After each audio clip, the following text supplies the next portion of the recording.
I said I was going to go through 3 basic ways that people try to develop a worldview to counter Christianity, and we dealt only with the first one, atheistic materialism.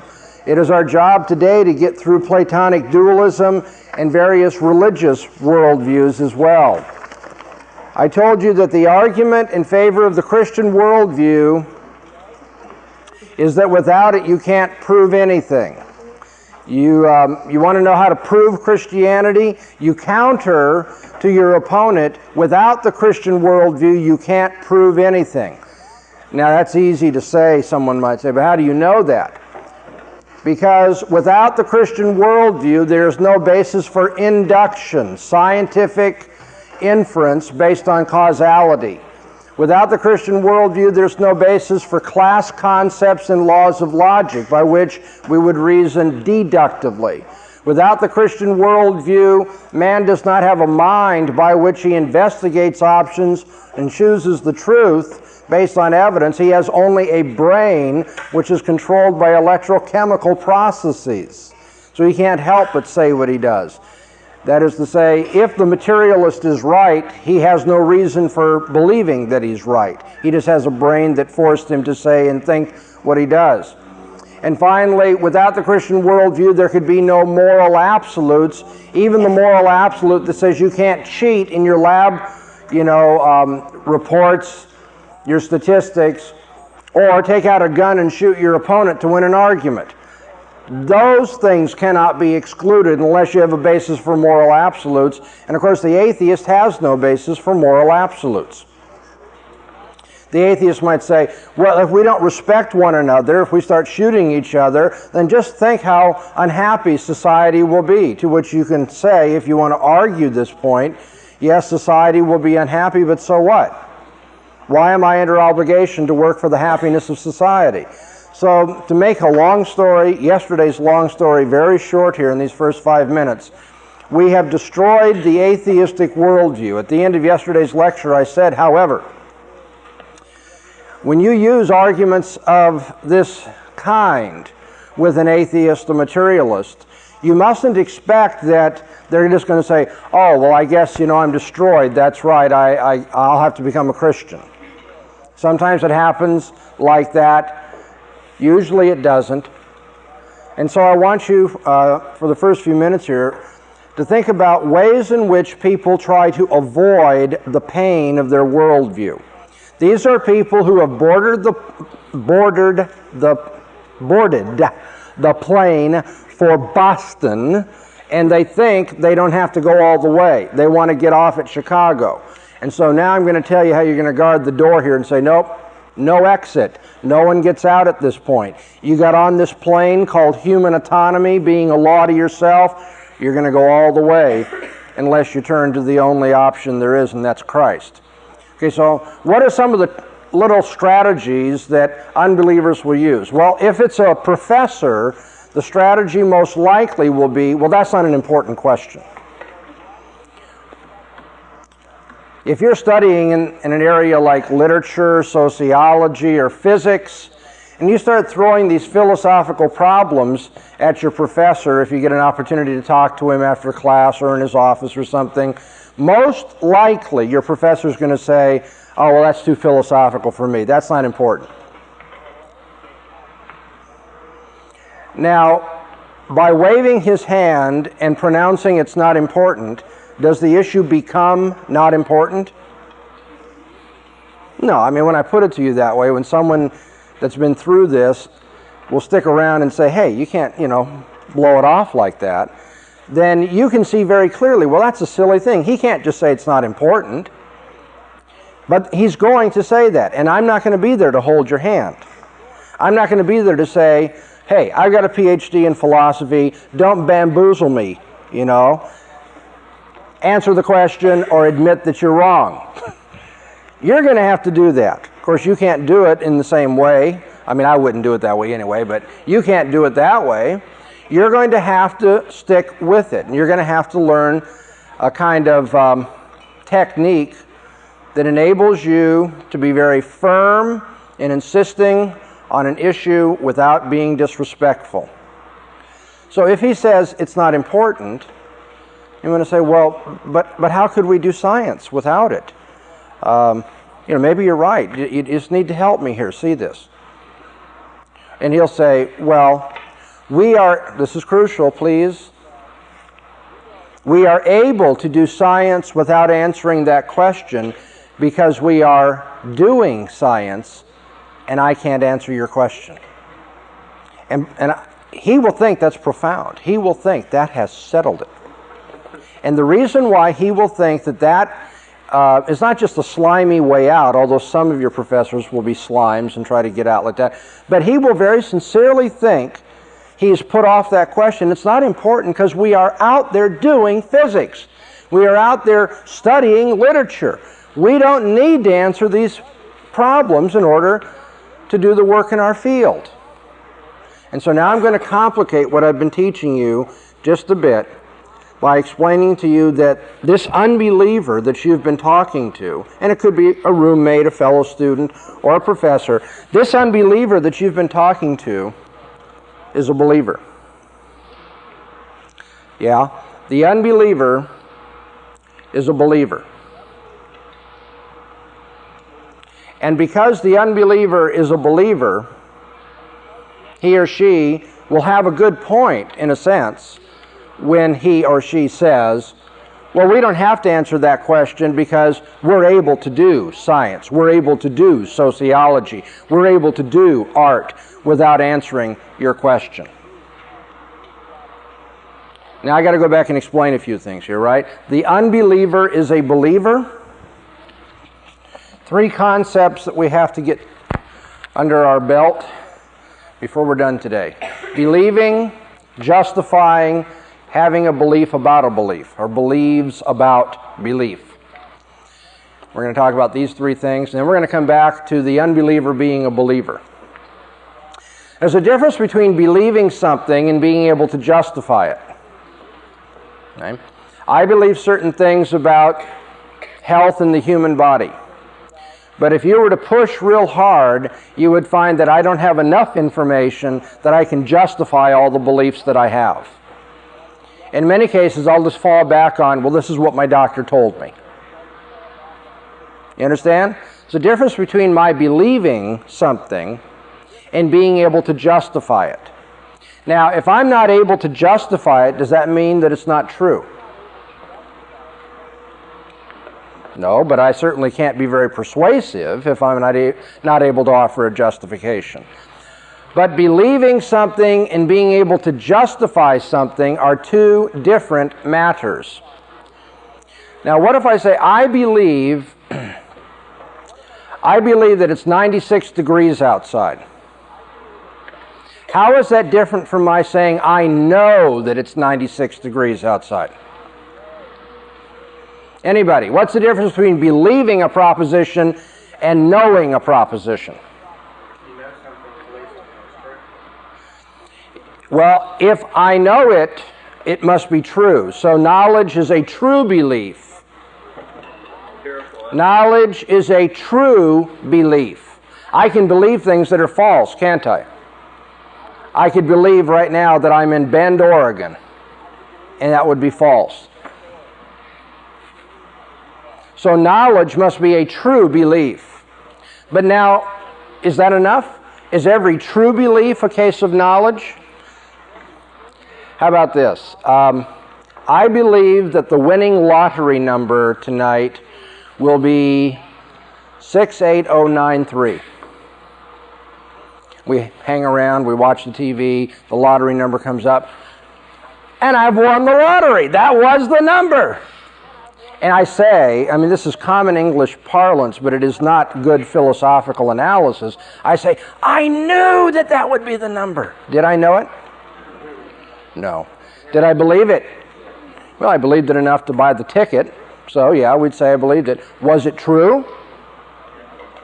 Yes, I believed it. It was true. Did I know it? No. What did I lack? Proof. I lacked justification. When I know something, I believe it, it's true, and I have evidence for it. I can prove it, or if you will, I can justify it. Very simply put, Knowledge is justified true belief. Justified true belief. Now, what kind of things can I have beliefs about? Can I have beliefs about aunts and uncles? Can I have beliefs about chemistry? Can I have beliefs about pastry? Can I have beliefs about politics? Can I have beliefs about God? Can I have beliefs about sports? Oh, can I have beliefs about myself? Oh yeah, in fact, that's one of the most important, significant areas of all the beliefs that people have are what they believe about themselves. The vast majority of the work that pastors do in counseling people comes down to what they believe about themselves. And I'm not into this self-esteem as the answer to all your problems thing, but the fact is, when you talk to people who are not acting right toward their children, or there's marital problems, or a person's depressed, or on and on and on, it often has to do with what they believe about themselves. Sometimes favorably, sometimes not so favorably. I'm sure you all know people who believe about themselves that they're pretty hot stuff. And you would say there's not a whole lot of evidence to justify that belief. Okay, so we have beliefs about a lot of things. I am moving to something here, so just hold on. If I give you the building blocks, then we'll be able to get this thing put together.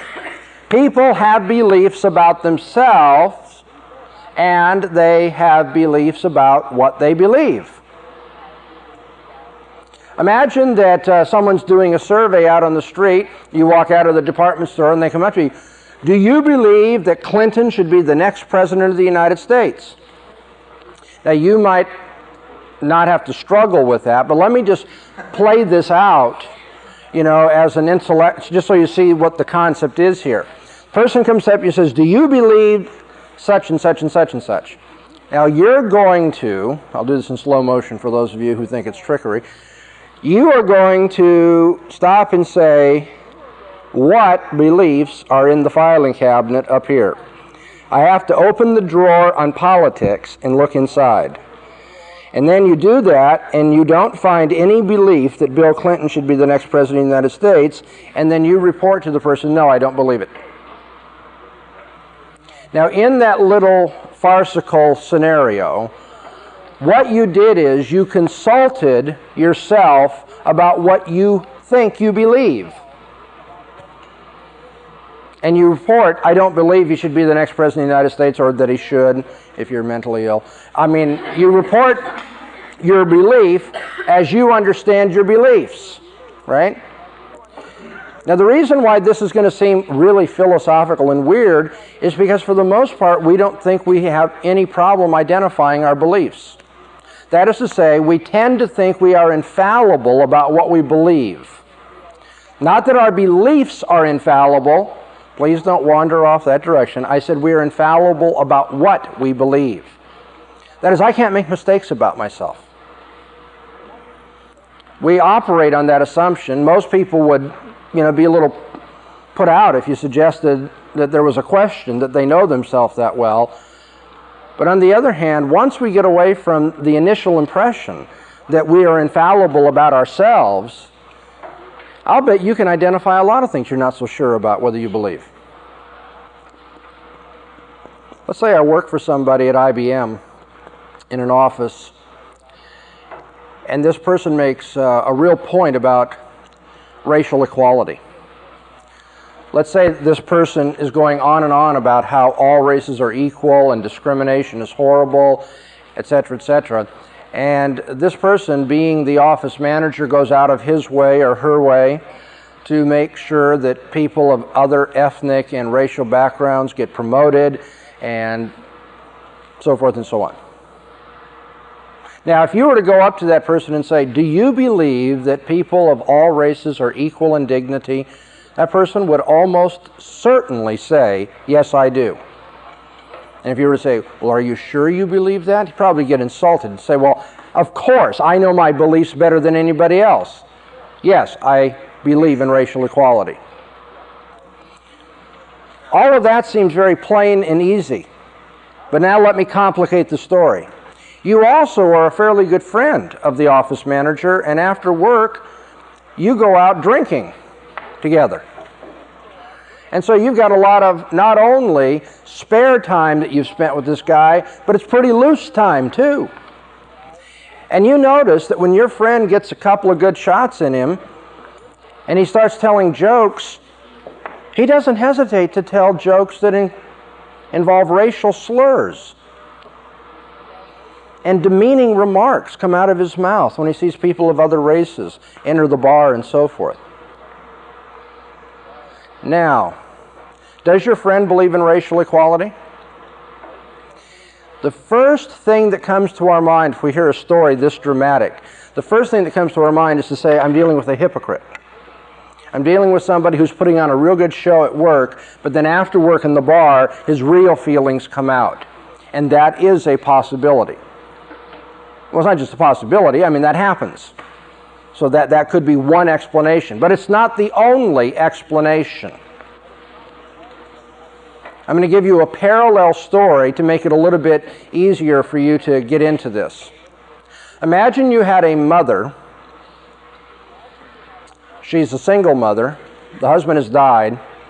She's left with one child in this world, and all of her joy and happiness and self-esteem in this world is tied up with that little child. She lives her life through Johnny. Now, I hope you're listening because I'm telling you this happens. But Johnny, her little angel, is a hellion at school. Johnny gets into trouble, and it began with relatively innocent pranks and so forth, but it's now escalated. He's in the 3rd grade, and Johnny is stealing lunch money from the other kids at school. And when Johnny gets caught stealing lunch money and the teacher calls Mrs. Jones to talk about her little angel, she says, my child wouldn't do such a thing. You think that ever happens? Yeah, I bet you've seen it. I bet you've seen your own parents do things like that. Maybe not that dramatic. But let's make it worse. Let's say that she just will not receive the negative reports about her child, and of course the child gets worse. Now it's 5th grade, and Johnny's not just beating up on kids and stealing their lunch money, he's putting razor blades in their apples that they're going to eat for lunch. And now the school says, we've had it. We're not going to put up with this anymore. And the principal calls in Mrs. Jones to explain that Johnny's being expelled from school.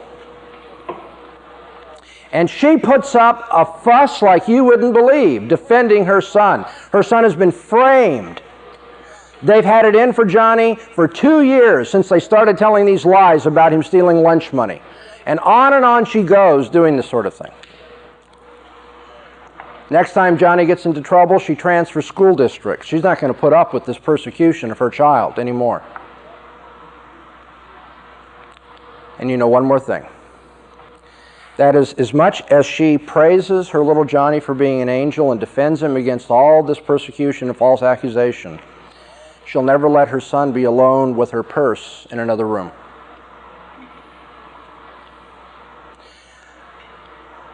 You're going to have to grow up and not make simplistic judgments. Now, I'm going to ask you, does Mrs. Jones believe in the innocence of her child? Any of you who are nodding your heads yes are wrong. Any of you who are nodding your heads no are wrong. Any of you who are going like this are right. Because what you have in a case like this, what you have in a case like this is a woman who has 2 beliefs. Okay, this is going to be a formula that you hear in this lecture. S believes P. S being a subject, in this case Mrs. Jones. P being a premise or a proposition. In this case, the proposition is that Johnny is a hellion, or is guilty, or is a rat, or whatever you want to say. That is, the proposition has to do with a negative assessment of her son. And I'm saying that she believes her son is not an angel. How do I know that? What was the evidence that I used to draw that judgment? Anybody? She protects her own purse from the brat. That's right. She's not going to let him get hold of her money. And so she believes her son is in some sense immoral. By the way, did she admit that belief? Was the evidence of this belief verbal? No. It was what? Actions, right? Have you ever heard the expression, actions speak louder than words? Sometimes actions are a real good indicator of what people believe, even when they say they don't believe it. And of course, that's the punchline that we're getting to here, but let me finish the little scenario. The second thing that our subject believes, Mrs. Jones, is this. She has a belief about her own beliefs. And it is, she believes that she does not believe P. In the second case, let me just draw a line to make sure we don't get confused. In the second case, we have what's called an iterated belief, a belief about a belief.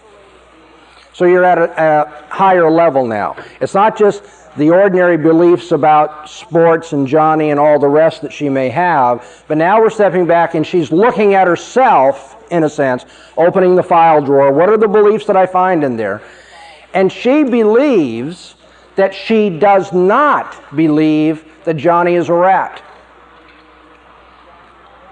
Now, does she have good reason to believe that she doesn't believe that about herself? Sure she does. So do you. Because there's all kinds of evidence that she thinks her Johnny's an angel. I mean, she defends him to the hilt. Transfer school districts, if need be, to protect his integrity and his reputation. I'm going to ask you one other question. Do you think this kind of thing ever happens? Yeah, you're laughing. It happens all too often, and not just with parents and their children. It happens with respect to people who think they believe in racial integration and then are caught their actions speaking louder than their words. They don't really believe in that. So what I'm trying to tell you is a general thing about human nature. Then we're going to come back to the unbeliever who's a believer. It's a general truth about human nature that although we think we are infallible about what we believe, we aren't. And in some, usually, psychologically high stress or high intensity situations, we are often very prone to be wrong about what we believe. Because we've been told that the really progressive or politically correct thing is to believe the following, but in our heart of hearts we don't believe it. And yet we put on the outward show and we want to convince ourselves that that's the kind of person we are, but we aren't. So people can be wrong about what they actually believe. If I were to start with that as my opening statement in the lecture, I think it would have been very hard to swallow. But by going over this with illustrations, piece by piece, you can see, yeah, that isn't all that impossible. Not only that, the sad thing is it's pretty common to human nature.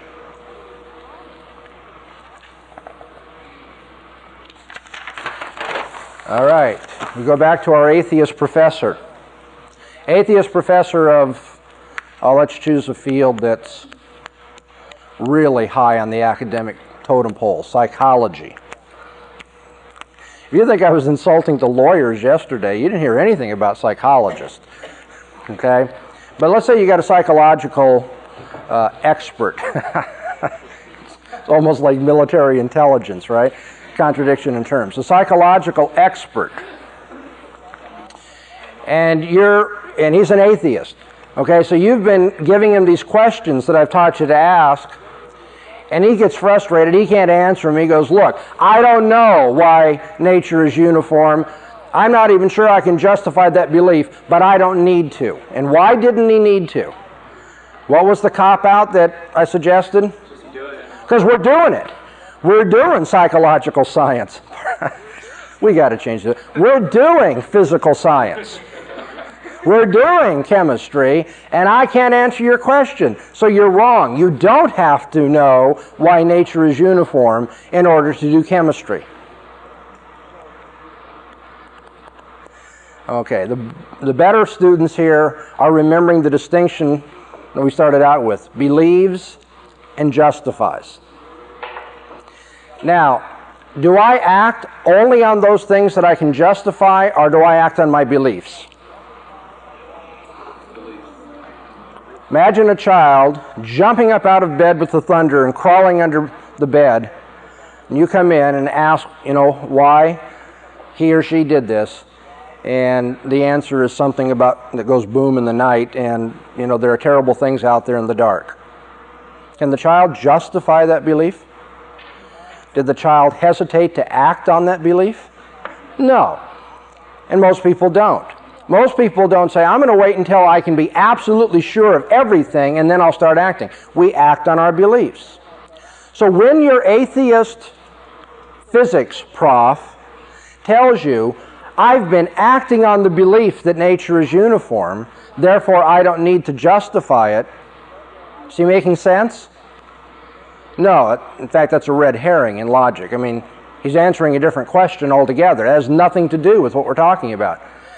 And that's what you need to learn to say, to bring all this down to the point. The next step in your conversation is going to be something to the effect, very politely, Professor, I didn't doubt that you believed it.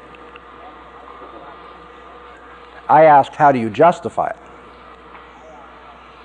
You want me to go through that all again, real fast, kind of like wind the tape back? Okay. All right, you got an atheist professor, you've been hitting him about the problem of scientific induction. You say, on your worldview, I don't see how you can justify scientific induction. You've gone through this for a few days. You've bought the cup of coffee every time. You've been very polite. He's been listening to you. He says, you're right. I don't know why nature is uniform.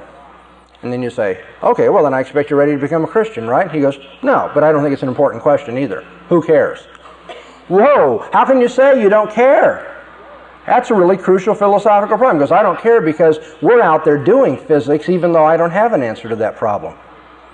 Isn't that where we left off before we went to the philosophical loop? And now the answer is this. You're going to say, well, Professor, I never doubted that you believed in the uniformity of nature. I've been asking you to justify it.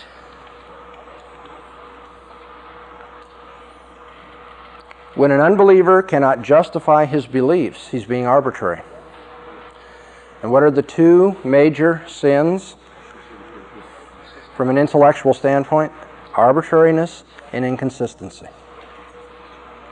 Okay, I hope that I didn't go too fast, because what you've just done is you've devastated him, because all you have to remember is he's distracted you about what he does. That has nothing to do with what he can justify. Okay? But I'm going to make more out of this illustration than just that. As important as what I just said is, far more important is this.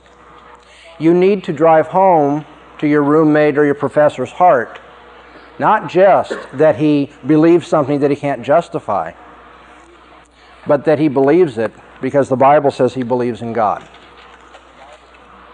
It's not just induction, it's deduction as well. We talked about that. It's not just that, it's also the use of a mind rather than just the brain tissue. It's not just that, it's also moral absolutes. Now, let's say you've gone through this little scenario 4 times on those 4 questions. There are other ones, but I've reduced it to 4 for you. You've done this 4 times with your professor. You say, well, Professor, it's obvious from your actions that you believe in the uniformity of nature. It's obvious from your actions you believe in moral absolutes. It's obvious from your actions you believe in logic and class concepts, deductive logic. It's obvious from your actions you believe that man is more than just, brain tissue, that he's mind.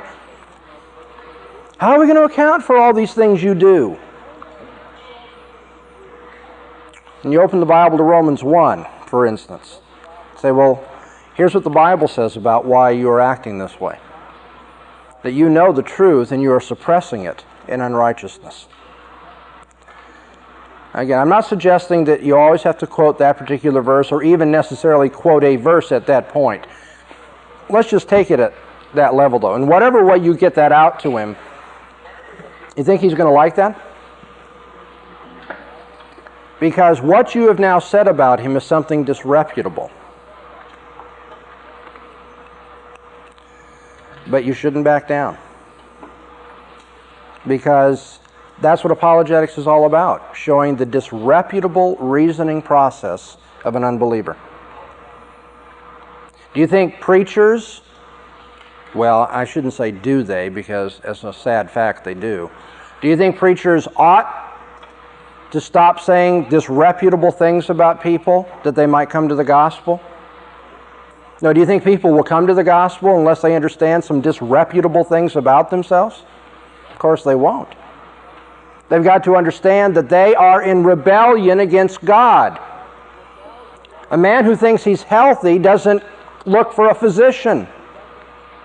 And so I'm trying to make the point that when you get to the place that your professor is now feeling the moral pinch of your witness, that in fact he is intellectually disreputable. He knows things, acts on things, his very behavior shows that he believes these things, and yet he will not admit it. He suppresses it in unrighteousness. Now, at that point, you see, he's either going to have to come up with a justification, or he's going to have to go home and think long and hard about what you've left him with, and that's with God. Your professor may have won prizes in physics because he's so smart. By the way, if he has, you're not likely going to get a lot of time with him. You're going to give the graduate assistant, over to you. But if you were to talk to him, the fact that he has all these prizes in physics would not give him an answer to your question, would it? Little boy who saw the king in his underwear in that parade probably was not well liked by telling the truth. But the fact that your professor doesn't like you, the fact that it makes him uncomfortable, should not change what you need to tell him. Of course, I've been saying professor all along, and it may very well be your roommate or someone else at the university you're talking to in this way. But I wanted to make real clear at the beginning of our talk today that it's not just that unbelievers are intellectually barren in offering reasons for logic and science and morality. It's that they are people that are deceived, self-deceived. I'm just warming up. There's no way only 10 minutes is left in this lecture.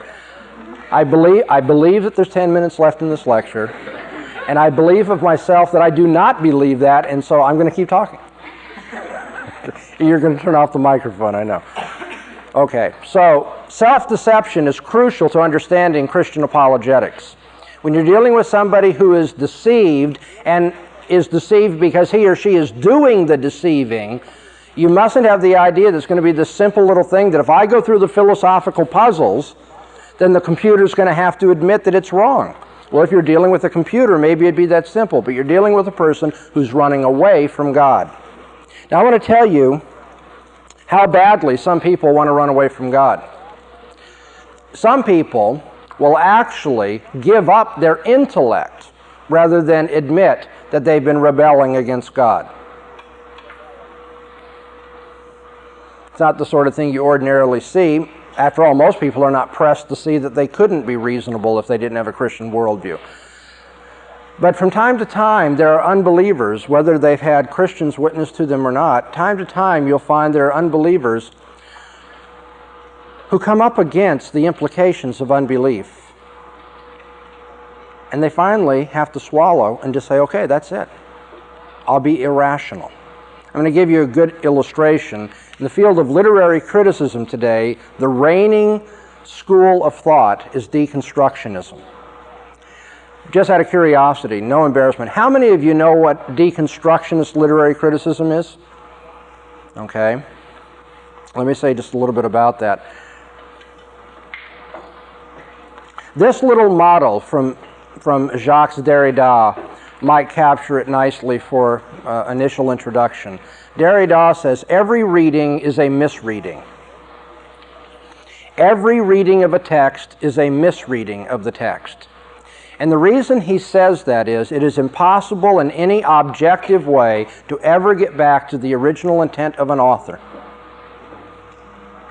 And therefore, all literary interpretation is in fact bringing your own game to the author and dancing on his head. There is no way to get to the bottom of what a text really means. So every reading is a misreading. Why was Derrida forced to that irrationalist position in literary criticism?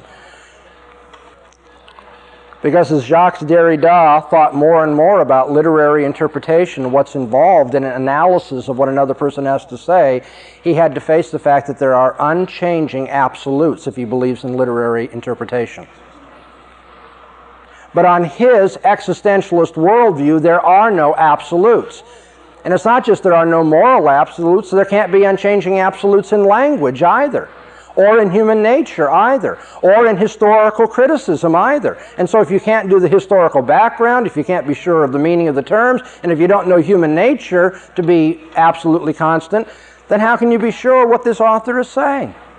You can read the author this way, you can read the author that way, and therefore every reading is a misreading.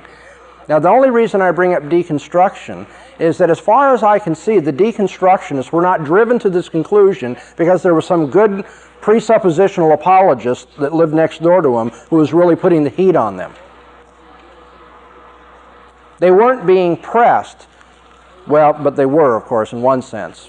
We sometimes speak of the hound of heaven pressing people. And I don't know whether this is going to be for the sake of their ultimate conversion. But you see, they could not come up against God's world, the world of language and meaning and so forth, and be consistent. And realizing they were being inconsistent, they bit the bullet. Actually, they swallowed it. They said, okay, then there is no meaning. And what happens to language if there is no meaning and every reading is a misreading?